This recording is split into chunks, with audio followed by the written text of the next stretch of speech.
आजकल के ज़माने में अगर इंसान विश्वास करे तो किस पे करे। इंसान जिस पे विश्वास करता है वही इंसान एक दूसरे को धोखा दे जाता है, जिस वजह से इंसान इस तरह परेशानी में पड़ जाता है कि उसी परेशानी को दूर करने के लिए जल्दबाजी में गलत फैसला ले लेता है। आज की घटना में सेम ऐसा ही कुछ हो जाता है। एक व्यक्ति अपना घर परिवार छोड़कर यहाँ तक कि अपने बच्चों को लेकर, अपनी पत्नी को लेकर शहर कमाने के लिए निकल जाता है, लेकिन उसके पीछे एक ऐसा खेल खेला जाता है जिस वजह से उसका पूरा का पूरा घर परिवार भी तबाह भी हो जाता है। यहाँ तक कि उसकी पत्नी भी इस दुनिया को छोड़कर काफ़ी बेरहम तरीके से चली भी जाती है। लेकिन जब लोगों के सामने सच्चाई निकल के आता है, इससे सुनने के बाद लोगों का कलेजा भी दहल से जाता है। आज की घटना में क्या हुआ, आज की घटना में क्या था, आज की घटना की आप पूरी तह तक सच्चाई जानने के लिए इस वीडियो को आप लास्ट तक ज़रूर देखिएगा। अब नमस्कार दोस्तों, मैं प्रदीप कुमार आपको स्टडी वाच चैनल पे मैं स्वागत करता हूं। दोस्तों आज की यह जो सच्ची घटना है, यह घटना है उत्तर प्रदेश, और उत्तर प्रदेश का जाना माना औद्योगिक क्षेत्र पड़ता है कानपुर, उसी का अरमापुर थाना पड़ता है। मैं बात कर रहा हूँ 29 नवंबर 2018 का दिन होता है। तो अरमापुर के थाना प्रभारी होते हैं RK सिंह, वहाँ पर अपने थाने में सुबह सुबह के टाइम में आकर बैठे हुए थे, पुराने फाइलें पलट रहे होते हैं। उसी बीच उनका मोबाइल का जो घंटी होता है वो बज उठता है, रिसीव करते हुए कान पे लगाते हैं। उसी समय एक महिला उस फ़ोन में हाँफते डाँपते हुए कहने लग जाती है कि साहब हम आपके ही कस्बे से बोल रहे हैं, हमारे पड़ोस के रहने वाले संतोष है, उनकी पत्नी गुड़िया निषाद है। संतोष की उम्र है 29 साल और उनकी पत्नी की उम्र है 26 साल। तो वह कहने लग जाती है, खैर बताइए क्या बात है। अब रेखा वहीं पर एक ऐसी आवाज़ में कह देती कि साहब संतोष अपनी पत्नी की हत्या काफ़ी बेरहम तरीके से कर रहा है। यह बात जैसे वहाँ के थाना प्रभारी RK सिंह सुनते हैं, तुरंत ही फ़ोन काट देते हैं। फ़ोन काटने के बाद अपनी जिप्सी निकालते हैं, कुछ लोगों को साथ लेते हैं। साथ लेने के बाद तुरंत होता है रेखा के बताए हुए जगह पर पहुँच जाते हैं। अब जब पहुँचते हैं तो वहाँ पर देखते हैं कि उस समय भीड़ लग चुकी होती है। भीड़ को हटाने के बाद RK सिंह दाखिल हो जाते हैं। देखते ज़मीन है, ज़मीन पर एक महिला लहलुहान पड़ी हुई है। वह महिला गुड़िया निषाद होती है। यह जैसे ही थाना प्रभारी नज़ारा देखते हैं तो वहीं पर एक महिला और आके खड़ी हो जाती है। वह महिला फ़ोन करने वाली होती है रेखा पुलिस के सामने कहने लग जाते कि साहब हमें ने आपको पुलिस थाने में कॉल किया था। असल में इसका पति इसके ही सामने खड़ा हुआ है। RK सिंह की जैसी निगाह सामने पड़ती देखते हैं कि सामने संतोष निषाद है। उसके हाथ में एक कुल्हाड़ी है। कुल्हाड़ी पूरी तरह से खून से लथपथ होती है। बच्चे वहीं पर खड़े होते हैं। बच्चे भी कहने लग जाते कि हमारे पिता ने ही हमारी माँ की हत्या कर दी है। बच्चे काफ़ी बार बार गिड़गिड़ा कर अपने पिता से अपनी मम्मी को बचाने की जिद कर रहे होते हैं, लेकिन संतोष निषाद उन एक बच्चों की बात भी नहीं सुनता, अपनी मन मर्जी मुताबिक काम भी कर देता। वहाँ पर खड़े रेखा की बात पुलिस सुन लेती है। सुनने के बाद उस घटनास्थल का पूरी तरह से निरीक्षण करती है। जब गुड़िया के बॉडी को चेक करती है, देखती है गले पर काफ़ी तेजधार हथियार के एक वार हैं। यहाँ तक का शरीर पर काफ़ी सारे उस हथियार के वार के निशान पड़े होते हैं। पुलिस को समझ से देर नहीं लगती, किसी हथियार की वजह से गुड़िया की मौत हो गई है। यह सब मामला पुलिस जब जांच पड़ताल कर लेती है, करने के बाद पुलिस की जो टीम होती है गुड़िया को बॉडी को अपने देखिए सरकारी अस्पताल पोस्टमार्टम के लिए भेजवा देती है। वहाँ पर रेखा की तहरीर पर संतोष के ऊपर हत्या का मुकदमा दर्ज कर लेती है। दर्ज करने के बाद पुलिस की टीम बिना देरी किए संतोष को वहीं से गिरफ्तार करती है, अपने थाने लाती है। इधर तो होता संतोष के चेहरे पर एक भी तनिक भी सिकन भी नहीं होता है। पुलिस के सामने बेधड़क अपनी जो गुनाह होता है, अपनी पत्नी गुड़िया की हत्या का जो जुल्म होता है, कबूल करना शुरू कर देता है। लेकिन कहानी जो दास्ता बयां करता है, इसे सुनने के बाद लोगों का कलेजा भी दहल से जाता है। असल में उत्तर प्रदेश का एक जाना माना धर्मनगरी पड़ता है वाराणसी, और उसी के पास सिगरा थाना पड़ता है। उसी के करीब बड़ा गांव पड़ता है। उसी गांव के रहने वाले होते हैं राजकुमार निषाद, उनकी पत्नी होती है गीता निषाद, जिनके टोटल 4 बच्चे भी होते हैं। 3 बेटे होते हैं और एक बेटी होती है। जो सबसे छोटी बेटी होती है वह होती है उमा, लेकिन तीनों बेटे में जो सबसे बड़ा बेटा होता है वह होता है रमेश, और मझिला होता है दिनेश, और छोटा होता है संतोष निषाद। संतोष निषाद होता है पढ़ लिख कर अपने पिता के साथ अपने घर गृहस्थी में उलझ जाता है। राजकुमार निषाद देखते हैं कि हमारे तीनों बच्चे शादी की दहलीज पर पहुंच गए होते हैं। राजकुमार निषाद के पास कुछ खेती भी होती है, उसी खेती की बदौलत अपने बच्चों की शादी करने के लिए तैयारी भी कर देते हैं। तीनों बच्चों की शादी जो होता है कैसी न तैसी करवा भी देते हैं। संतोष की जो पत्नी होती है जिसका नाम होता है गुड़िया का जो मायका होता है उत्तर प्रदेश का जिला पड़ता है गाजीपुर। उसी का सुहावल गांव होता है। उसी गांव के रहने वाले होते हैं रघुवीर निषाद के टोटल 3 बच्चियाँ भी होती है। सबसे बड़ी जो बच्ची होती है वह गुड़िया निषाद होती है। गुड़िया निषाद की शादी जाकर सुभाष के साथ तौर तरीके से करवा देते हैं। इधर सुभाष अपनी पत्नी की खूबसूरती को देखकर उसकी अपने घर में काफ़ी ज़्यादा कदर भी करता है, क्योंकि गुड़िया देखने में काफ़ी खूबसूरत भी, यहाँ तक पढ़ी लिखी भी होती है। इस तरह सुभाष का जो घर होता है काफ़ी अच्छी तरह से चलना भी शुरू हो जाता है, लेकिन समय बीतने लगता है। इसी बीच सुभाष के जितने भी भाई होते हैं सभी भाइयों की अपनी अपनी पत्नी होती है। अपनी पत्नियां जो होती हैं सभी अपने मन मुताबिक काम करना शुरू कर देते हैं। इसी बीच तीनों के बीच पड़ता भी नहीं है। तभी राजकुमार सोचते हैं कि उन अपने तीनों बेटों को अलग अलग मकान दे दिया जाए, उनके हिसाब से उनको ज़मीन भी दे दिया जाए। सोच विचार रखने के बाद राजकुमार तीनों बेटों को अपने पास बुलाते हैं। उनको अपने हिसाब से ज़मीन जायदाद यहाँ तक कि मकान भी दे देते हैं। संतोष अपनी पत्नी गुड़िया को लेकर अपने ही नए मकान में चला जाता है, वहाँ पर रहना शुरू कर देता है।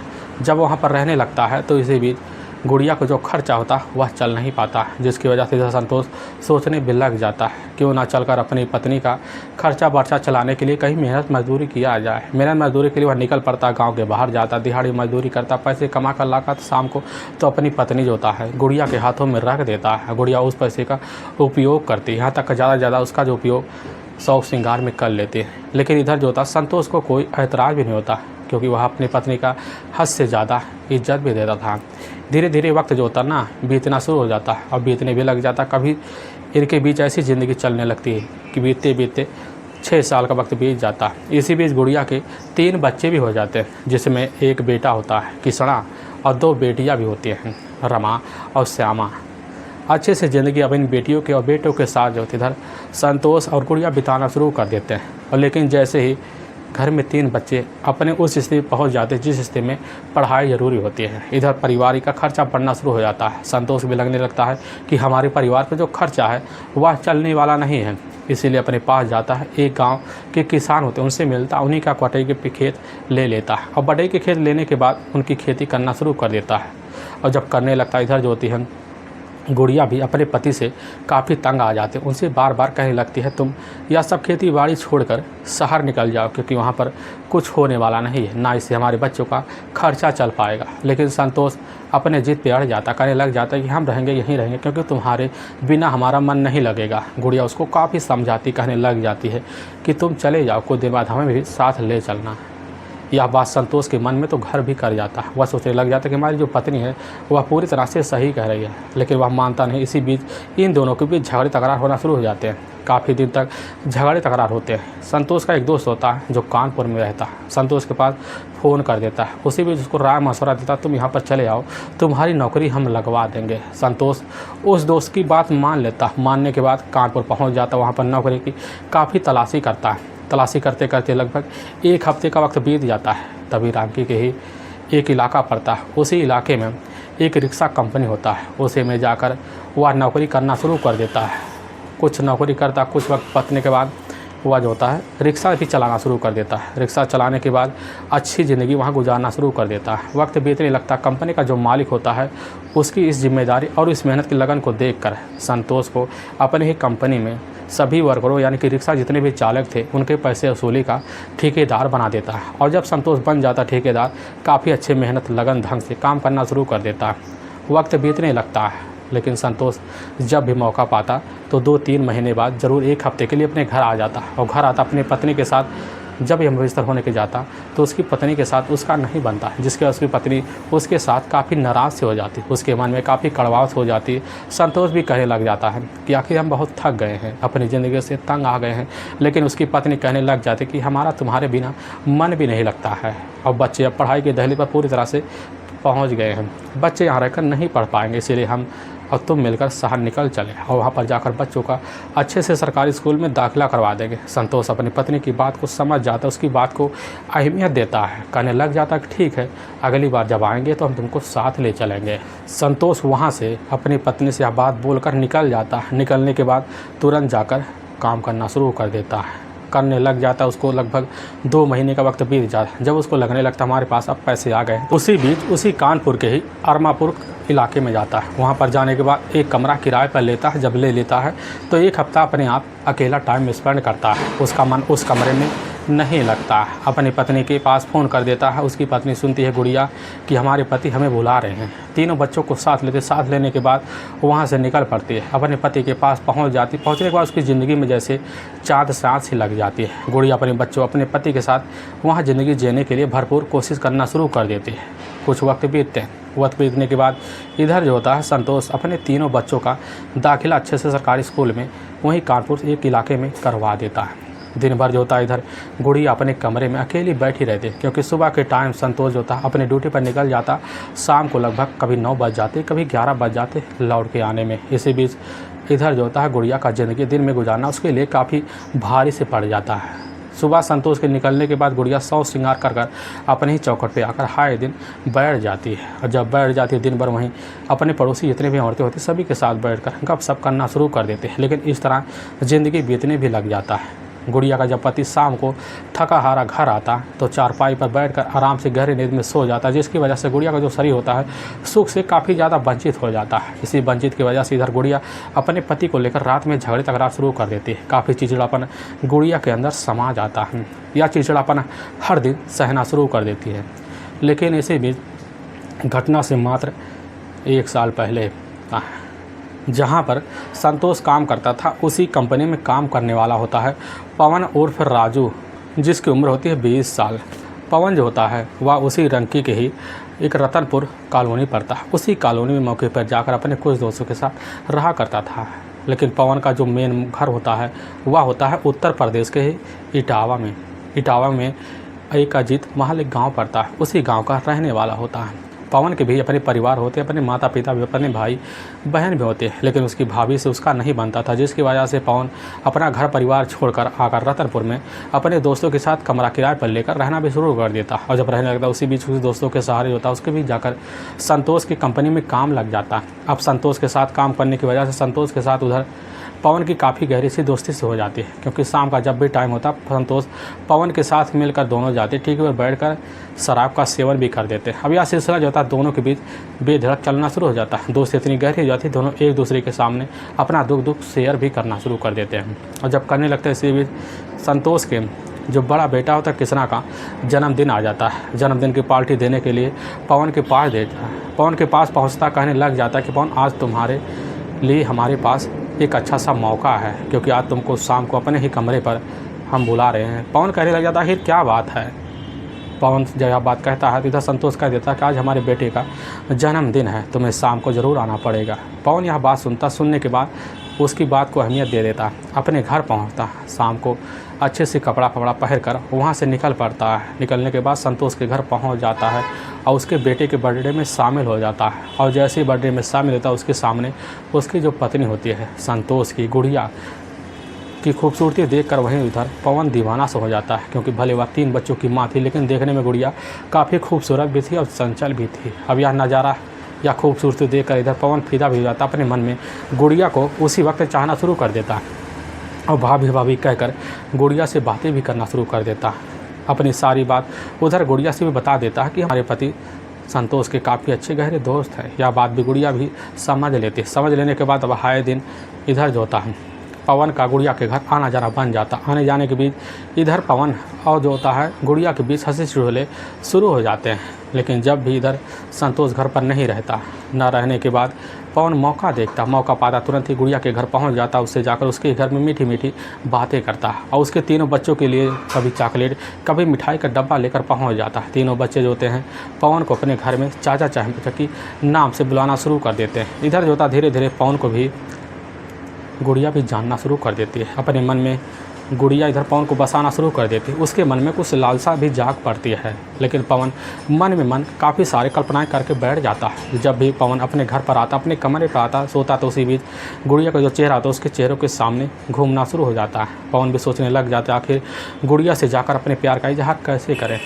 तभी एक दिन शाम का टाइम होता है, देखता उसका जो अपना पति है उस समय मार्केट गया हुआ है और पवन मौका देखता घर के अंदर दाखिल हो जाता। तीनों बच्चे जाकर चारपाई पर सोए हुए पड़े होते हैं। पवन जाता है कमरे के अंदर दाखिल होता, देखता है गुड़िया अपनी बात संभाल रही होती, उसके करीब खड़ा हो जाता है। लेकिन गुड़िया जैसे पवन को देखते उसके मन को भांप लेते कि आज चाहता क्या है। लेकिन गुड़िया बिना किसी बात कहे तुरंत उसका हाथ पकड़ लेती। हाथ पकड़ने के बाद उसके अपने ही बेडरूम में ले जाती है। ले जाने के बाद उसके ही साथ उसी कमरे में संबंध बना देती है। लेकिन जब गुड़िया या संबंध की जो तीव्रता पाती है, इससे एहसास होने के बाद गुड़िया को अपने पति की याद उस समय तो महसूस भी नहीं होती है। अब आए दिन वह गुड़िया पवन से मिलने के लिए बेकरार रहती है। जब भी मौका मिलता, जब भी उसका पति घर पर नहीं रहता तो पवन के मोबाइल नंबर पर कॉल कर देती है। पवन जैसे मौका पाता तुरंत ही गुड़िया के कमरे पहुंच जाता, उसके कमरे में घुसकर उसके ही साथ संबंध बनाना शुरू कर देता। अब यह सिलसिला जो था गुड़िया का चोरी छुपे पवन के साथ चलना शुरू हो जाता। वक्त गुजरने लगता है। इसी बीच गुजरते गुजरते 8 महीने का वक्त कूद जाता है, लेकिन कभी किसी को पता भी नहीं चलता है। तभी एक दिन का वक्त होता है, वही जब तक दोपहर का टाइम होता है। उसी बीच गुड़िया के घर में जैसे ही पवन घुसता है तो पड़ोस की रहने वाली रेखा होती है। रेखा दोनों को एक साथ देख लेती है और देख लेती उसके मन में रहाइश नहीं होता। शाम के टाइम जैसे ही इधर संतोष घर लौटता, संतोष को रास्ते में रेखा पकड़ लेती, उसके सामने उसकी पत्नी और साथ में पवन के रिश्ते की बात बता देती है। जैसे आवाज़ सुनता तुरंत ही वह ना जाता, अपने घर आता है, गुड़िया को अपने सामने खड़ा कर देता, उससे तुरंत ही तू तड़ाका करना शुरू कर देता। कहने लग जाता आखिर हमारे दोस्त ने तुम्हारे साथ या कैसा रिश्ता रखा। यह बात गुड़िया सुनती कहने लग जाती कि तुम्हारे कान जिसने भी भरे ना, वह पूरी तरह से हमारे तुर्बानी उसके साथ दुश्मनी चल रही है, इसलिए तुम उसकी बात मन सुनो, हमारी बात पे विश्वास करो। वह तो सिर्फ तुम्हारा दोस्त है, हमारा एक रिश्ते में देवर भी लगता है, यानी कि हम उसको अपनी बेटी की तरह मानते भी हैं। हमसे लगभग 10 साल छोटा, आखिर उसके साथ हम यहाँ कैसे रिश्ता रख सकते हैं। काफ़ी सारी बात गुड़िया इधर संतोष के सामने उलझन भरी बात भी कर देती है, जिसकी वजह संतोष अपनी पत्नी की बात पर विश्वास कर लेता है। लेकिन विश्वास करने की वजह जो होता है उसके मन में शंका भी बैठ जाता है। आए दिन अपनी पत्नी के ऊपर ध्यान देना शुरू कर देता है कि आखिर हमारा दोस्त हमारे घर जाता किस लिए है। अब इसी फिराक में लगा भी रहता है। इधर जो था गुड़िया जब जान पाती है कि हमारा जो पति है संतोष हमारे ऊपर काफ़ी ध्यान देने लगा है, तो चोरी छुपे अपने प्रेमी को बुलाती है और अपने घर में जैसे ही मौका मिलता तो अपने घर में गुड़िया पवन के साथ संबंध बना देती है। चोरी छिपे का सिलसिला दोबारा चलना शुरू हो जाता है, लेकिन दोबारा यह खबर जाकर किसी के द्वारा जो था संतोष के कान में पहुंच जाता है। अब जब संतोष के कान में पहुंच जाता उसी समय अपने घर पहुंच जाता है और देखता दरवाज़ा खुला हुआ है। दरवाजे के अंदर मौके पर पवन और उसकी पत्नी गुड़िया हंसी ठिठोले कर रहे होते हैं। और जैसे यह नज़ारा देखता तुरंत ही अपनी पत्नी के पास पहुँचता, पवन वहाँ से धूम धमा के भाग जाता है। वह कहने लग जाता कि आखिर जो हमने सुना ना पूरी तरह से सच है, अब इसमें बचा ही क्या है। उसकी पत्नी वहीं अपने पति का पैर पकड़ लेते, लेकिन वहाँ पर इधर संतोष पत्नी की गुड़िया की पिटाई कर देता। और जब पिटाई करता तो वहीं पर कहने भी लग जाता है आज के बाद हम तुम्हें उसके साथ नहीं देखना चाहे और हमारी उसकी आज के बाद दोस्ती भी ख़त्म है। गुड़िया भी समझ जाती है हमारे पति अब काफ़ी गंभीर हो गए हैं। इसी बीच अब उसी दिन से गुड़िया जो थी फ़ोन भी करना बंद कर देती है। लेकिन जैसे ही 1 हफ्ता का वक्त बीतता उसी बीच गुड़िया को पवन के बिना नहीं रहा जाता, इधर पवन को भी गुड़िया के बिना नहीं रहा जाता। दोनों मिलने के लिए बेकरार रहते हैं, लेकिन संतोष के ना रहने के बाद गुड़िया चोरी छिपे दोबारा फ़ोन करना पवन के पास शुरू कर देती है। पवन भी कहने लग जाता है कि तुमसे मिलना चाहते हैं। गुड़िया भी मौका निकालते हैं, लेकिन दोबारा चोरी छिपे मिलना शुरू कर देते हैं। और जब शुरू कर देते हैं इसी बीच समय तो इनका अच्छे से गुजरता है, लेकिन जैसे 2 महीने का वक्त और बीतता तो इसी बीच वही लगभग शाम का टाइम हो जाता। शाम के टाइम में गुड़िया और साथ में पवन एक ही कमरे में एक ही साथ हम बिस्तर पर पड़े हुए थे। उसी बीच बिना बताए संतोष पहुंच जाता, दोनों को एक अवस्था में देखता, देखने के बाद बिना पूछे जाते अपनी पत्नी का पिटाई कर देता। और उसी समय तीनों बच्चों का स्कूल से जो होता है उस समय छुट्टी लिवा देता। लिवाने के बाद अपनी पत्नी को साथ लेने के बाद गाँव छोड़कर तुरंत ही संतोष वापस शहर चला आता है। इधर जैसे ही पवन को खबर लगता हुआ काफ़ी दिक्कत में पड़ जाता, सोचने लग जाता कि आखिर हमारी अब गुड़िया के बिना ज़िंदगी कैसे चलेगी। लेकिन गुड़िया इधर भी पवन के बिना अपनी ज़िंदगी अधूरी समझते लगती है। लेकिन गुड़िया और साथ में पवन जो होता है दोनों एक दूसरे से फ़ोन पे बात करना शुरू कर देते हैं। पवन भी कहने लग जाता कि आखिर हमें यह करने की क्या ज़रूरत थी, अगर हम पकड़े नहीं गए होते तो आज हमारी ज़िंदगी अच्छे से चलती, लेकिन तुम्हारे बिन यह कैसे रह जाएगा। इधर भी गुड़िया भी कह देती हम तुम्हारे बिन नहीं जी पाएंगे। वक्त गुजरता है, लेकिन यहाँ भी पवन भी सोचने लग जाता कैसे न तैसे करना तुम्हारे पति को हम मनाएंगे और तुम्हें दोबारा शहर ले आएंगे। लेकिन कुछ महीने तो और बीत जाता है। इधर जब संतोष के लगने लगता है कि पवन अब सुधर गया है, उसके मन में पूरा यकीन हो जाता है कि अब पूरी तरह से पवन जब सुधर गया ना, तो हमें इसके साथ जाकर दोबारा वही दोस्ती वाला रिश्ता रख लेना चाहिए। और पवन भी इसी मौके की तलाश में बैठा रहता, कब हमारा दोस्त हमारे पास आएगा और जाकर दोबारा हम जाकर पार्टी का माहौल बनाएंगे। और पवन इसी इंतज़ार में लगा रहता है। और कंपनी में दोनों एक साथ रिक्शा भी चलाते हैं, दोनों एक साथ दूसरे साथ कहीं आया जा भी करते थे। तभी दोनों जब साथ आते जाते थे तो दोनों एक साथ दोनों फिर आना जाना शुरू कर देते हैं। दोनों के बीच दोबारा दोस्ती हो जाती है। इसी बीच पवन सबसे ज़्यादा जो पैसा होता है शराब के लिए पवन ही देना शुरू कर देता है, जिसकी वजह से संतोष खुश हो जाता है और सोचने लग जाता है कि चलो हमारा पत्नी से हमारा पीछा तो छूटा। पवन भी सोचने लग जाता है कि दोबारा इसकी पत्नी को हम कैसे मंगाएं। अब इसी जो होता है मन को जीतने के लिए पवन जो होता है संतोष के पीछे आए दिन पड़ा रहता है, अच्छे समय का इंतजार करता है। तभी एक दिन पवन संतोष को लेकर ठीक है पर पहुँच जाता है, उसको काफ़ी सारे शराब पिला देता है। उसे उसी समय मीठी मीठी बातों में कह देता है, तुम्हारी ज़िंदगी यहाँ अकेले रहकर काफ़ी नरक सी हो गई है, क्योंकि तुम ही खाना बनाते हो, तुम ही कम घर का सारा काम करते हो, तुम्हारी बस की बात नहीं है। वहाँ भी संतोष भी कह देता, हाँ यार तुम सही कह रहे हो, हमारी पत्नी के बिना हमारी ज़िंदगी चलने वाला नहीं है, हमारे बच्चों के बिना हमारा मन भी नहीं लग रहा है। क्योंकि बच्चों का जो स्कूल के जो टीचर है वह बार बार हमें फ़ोन करते हैं कि आखिर तुम अपने बच्चों को कब ले आओगे, उनकी पढ़ाई नुकसान हो रही, हमें भी काफ़ी टेंशन हो रहा है। पवन यह बात सुनता उसको भी लगने लगता अब हमारी चाल पूरी तरह से कामयाब होने वाला है। लेकिन वहाँ पर संतोष इग्नोर कर जाता, कहने लग जाता है कि हम तो कतई उसको लाएंगे नहीं, क्योंकि वह कुलच्छनी है, अगर दोबारा आएगी फिर वही मन में संबंध बना लेंगे। लेकिन पवन भी कह देता, नहीं दोस्त ऐसा कुछ नहीं है, हम पूरी तरह से अब सुधर गए हैं। तभी समय गुजरता है। समय गुजरने के बाद इधर संतोष का एक दिन तबीयत खराब हो जाता है। खराब होने के बाद जाकर अस्पताल में भर्ती हो जाता है। उसी बीच पवन खड़ा हो जाता है उसके सामने। तो संतोष के सामने पवन कहने लग जाता है कि दोस्त तुम्हारी तबीयत काफ़ी ज़्यादा ख़राब है, क्यों ना तो अपनी पत्नी गुड़िया को अपने साथ बुला लो, तुम्हारी देखभाल अच्छे से कर देगी। पवन उसको काफ़ी मीठी मीठी बातों में उलझा लेता है। इधर जो होता है संतोष उलझ भी जाता है, उसकी बात मान लेता, अपनी पत्नी के पास फ़ोन कर देता है। उसकी पत्नी जैसी आवाज़ सुनती है कि हमारा पति हमें बुला रहा है, खुशियों से उछल पड़ती है और मौका देकर अपने बच्चों के साथ बैग पकड़ के कानपुर चली आती है। आने के बाद दोबारा अपने पति के साथ वही संबंध और वही रिश्ता रखना शुरू कर देती है। वक्त गुजरने लगता है, समय बीतने लगता है। इधर जो होता है संतोष को पूरा यकीन हो गया होता है कि हमारी पत्नी पूरी तरह से सुधर गई हो। लेकिन इधर जो होता है दोबारा पवन और साथ में गुड़िया का मिलना जुलना चोरी छुपे जारी रहता है। समय बीतने लगता है, इनका लगता है रिश्ता हमारी पूरी तरह से अब चल चुका है। तभी एक दिन जैसे सुबह का टाइम होता है, उसी बीच संतोष कहीं बाहर गया हुआ था। लौटता घर देखता दरवाज़ा खुला हुआ, दरवाजे के अंदर जाता है तो दोनों को एक ही बिस्तर पर देखकर दंग सा रह जाता है। उसकी आंखें उसी समय फटी की फटी रह जाती हैं। संतोष घर के अंदर अपनी पत्नी का वहीं पर पिटाई कर देता है। और जब भी अपने घर आता शराब पीकर संतोष ज़रूर शाम को आ जाता है। और आने के बाद पवन का नाम लेकर अपनी पत्नी का हर बार पिटाई कर देता, तुमने तो हमारी ज़िंदगी बर्बाद कर दी। और यही बात लेकर हर बार संतोष इधर जो होता है गुड़िया की पिटाई करना शुरू कर देता है। यह सिलसिला चलना भी शुरू हो जाता है। जैसे एक दिन का वक्त होता है, इस बीच गुड़िया जो होती है पवन के पास पहुंच जाती है। पहुंचने के बाद उससे कहने लग जाती है कि तुम्हारे भैया तो हमें छोड़ने वाले नहीं, हमारी पीट पीट कर हमारी ज़िंदगी नरक सी कर दी है। तो पवन भी कह देता आखिर इसका तोड़ कोई निकालो भाभी। और इधर जो होती है गुड़िया भी कह देती है तुम्हारे पास बस एक तोड़ है ना, जब भी हमारा पति हमारे ऊपर हाथ उठाए ना तो उसका हाथ आकर तुम रोक लिया करो, और जब ना मनना तो तुम और भी कोई गलत कदम उठा लो। यानी कि वह भी समझ जाता कि गुड़िया कहना क्या चाहती कि उसके पति को हमेशा हमेशा के लिए रास्ते से हटा दिया जाए। पवन यह बात सुनता समझ भी जाता, कहने लग जाता ठीक है, मौका समय आएगा तो हम बता देंगे कब उसे हटाना है। गुड़िया भी उसी समय अच्छे समय का इंतज़ार करना शुरू कर देते हैं। लेकिन तभी 28 नवंबर 2018 का दिन होता है।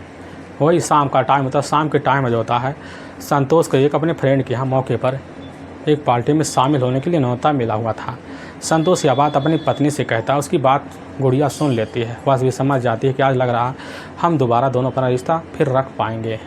वह खुशी खुशी अपने पति से कहती है ठीक है तुम चले जाओ, आराम से चले आना। संतोष वहाँ से तुरंत ही अपना शर्ट और पैंट पहनता है। पहनने के बाद वहाँ से निकल जाता है। लेकिन जैसे रात के 12 बजते हैं उसी बीच गुड़िया पवन के पास फ़ोन कर देते कि आज हमारे पास काफ़ी अच्छा सा मौका है, हमारा पति हमारे साथ नहीं, बच्चे तीनों सो गए हैं। यह बात जैसे पवन सुनता है खुशियों से उछल पड़ता है, तुरंत ही पीछे वाले दरवाजे से अंदर दाखिल हो जाता है। क्योंकि उसको पता होगा अगर कोई पड़ोसी हमें देख लेगा तुरंत इसकी जिक्र जाकर संतोष के कानों में भर देगा। इसीलिए आए दिन वह चोरी छुपे मिलने के लिए पहले से आता जाता था। उसी दरवाजे से घुस भी आता और जब आता है तो जाकर गुड़िया के पास खड़ा हो जाता। खड़ा होने के बाद दोनों एक ही साथ हम बिस्तर होते हैं। का लगभग पूरा का पूरा 4 घंटे का वक्त बीत जाता है। लगभग सुबह का वही जैसे 5 बजे का आसपास टाइम होता है ना, तो संतोष जो होता है तुरंत ही वहाँ से लौट आता है, देखता दरवाज़ा खुला होता है, दरवाज़ा के अंदर दाखिल हो जाता है। नज़ारा देखकर दंग सा रह जाता है, क्योंकि उसका जो अपना दोस्त होता है पवन और उसकी पत्नी गुड़िया निषाद, दोनों एक ही बिस्तर पर हम बिस्तर हुए पड़े होते हैं। अपनी पत्नी को तुरंत ही आवाज़ लगा, उसकी पत्नी गुड़िया उठती है, तुरंत ही नज़ारा देखकर अपनी पति के सामने दम सा रह जाती है। उसका पति तुरंत ही जाता है, गुड़िया को पकड़ लेता है, लेकिन इधर जो होता है पवन दूम दमा के भाग जाता है। गुड़िया को अकेला पाकर उसी समय उसकी पिटाई करना शुरू कर देता है, लेकिन उसकी पत्नी जो होती है उस समय काफ़ी बेगवार बात करती है, जिसकी वजह से इधर संतोष काफ़ी ज़्यादा चिंतामय हो जाता है। और इसी चिंतामय को दूर करने के लिए संतोष के पास एक सामने एक कुल्हाड़ी नज़र आता है। उसी कुल्हाड़ी को पकड़ लेता, अपने हाथ में लेता है, लेने के बाद अपनी पत्नी के ऊपर एक के बाद एक वार करना शुरू कर देता है। संतोष का जो बड़ा बेटा होता है कृष्णा वहीं पर खड़ा होता है, अपने पिता के पैर पर पकड़ता है, कहने लग जाता है कि माँ को छोड़ दो, हमारी ज़िंदगी कैसे चलेगी, हमारे लिए रोटियाँ कौन बनाएगा। लेकिन संतोष के कान में अपने बच्चों तक की बात नहीं गूंजती, जिसकी वजह से अपने मन की बात ही सुनना शुरू कर देता है। लेकिन इधर जो था कृष्णा बाहर निकलता, निकलने के बाद अपनी चाची पड़ोस की रहने वाली रेखा होती है, उनको सारी बात बताता है। रेखा जैसे ही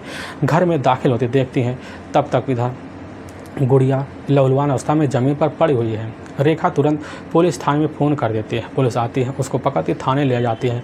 लेकिन वाकई में दोस्तों पुलिस के सामने जो सच्चाई निकल के आता है, इसी बिना पर पुलिस की जो टीम होती है काफ़ी सहमत हो जाती है। लेकिन पुलिस की टीम इधर संतोष निषाद को ले जाती है, वहाँ की कोर्ट में पेश कर देती है। कोर्ट में काफ़ी गंभीर मुकदमा दर्ज करके इधर जो था तीनों बच्चों को उनके नानी के घर सौंप दिया जाता है। और इधर संतोष निषाद को ले जाकर हमेशा हमेशा के लिए जेल के सलाखों के पीछे भी डाल दिया जाता है। दोस्तों हमें इस घटना का सुनाने का उद्देश्य किसी को परेशान करना नहीं है और ना ही किसी को दिल को ठेस पहुँचाना है, बल्कि आपको यह बताना है कि आप जहाँ भी रहें आप सावधान और सतर्क जरूर रहें।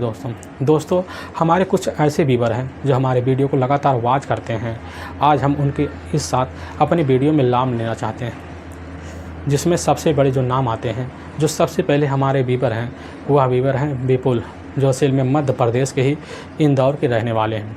और एक व्यूअर और हैं जो हमारे काफ़ी ख़ास हैं, जिनका नाम है दीपक कन्नौजिया, जो असल में उत्तर प्रदेश के ही मझला के एक गांव पड़ता है, उसी गांव के रहने वाले हैं। और एक व्यूअर हमारे और अपने ख़ास हैं, जिनका नाम होता है संजय कन्नौजिया। संजय कन्नौजिया भी काफ़ी जाने माने व्यूअर हैं, जो हमारे हर वीडियो में काफ़ी बार कमेंट करते हैं। और व्यूअर भी हैं जो व्यूअर भी हमारे साथ जुड़ना चाहते हैं और अपना नाम इस वीडियो में लिवाना चाहते हैं, वो ज़रूर हमारे वीडियो में कमेंट आकर ज़रूर कर दें और हमारे वीडियो को ज़्यादा से ज़्यादा शेयर और सब्सक्राइब ज़रूर करें, जिससे हम आपके बहुत आभारी रहेंगे। और फिर मिलेंगे नेक्स्ट व्यूअर और नेक्स्ट नाम के साथ और नेक्स्ट एपिसोड के साथ। तब तक के लिए जय हिंद और जय भारत।